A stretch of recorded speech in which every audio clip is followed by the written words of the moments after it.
Dear friends, the time has come for us to take a last look at the year that has ended and to wish one another our best for the new year. The economic disaster that threw the whole planet into turmoil in 2009 revealed the pressing need to strengthen the bonds of solidarity that unite us.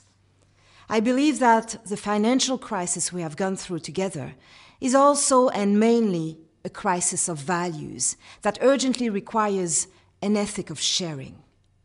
Everywhere I traveled this past year, from the Arctic to Acadia, from Europe to Central America, young people, women and men told me in no uncertain terms that they wanted a world that focused more on solidarity, a world that was fairer, more ecological and more peaceful. I also very often had the impression that my journey was taking me on a path towards peace and reconciliation.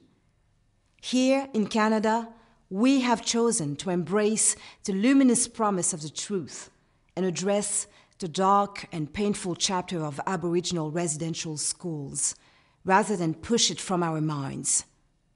For over a century, thousands of Aboriginal children were torn from their families, from their communities, from their culture, and subjected to forced assimilation and abused.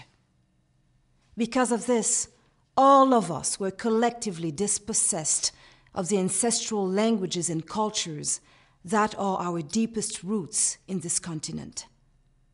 Over the next 5 years, a Truth and Reconciliation Commission will travel across the country, and I sincerely hope that you, Aboriginal and non-Aboriginal alike, will come out in great numbers to take part in this rendezvous with history.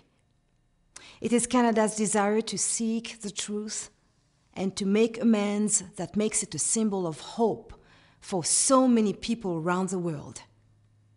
It is a hope that begins in each of us and is propagated by each of our actions, here at home and abroad, like in Kandahar, where our soldiers are facing innumerable dangers in the name of justice and freedom. Hope for a better world, which we are building on a daily basis in each of our communities, in thousands of ways, by breaking down the solitudes that still and far too often separate us from one another.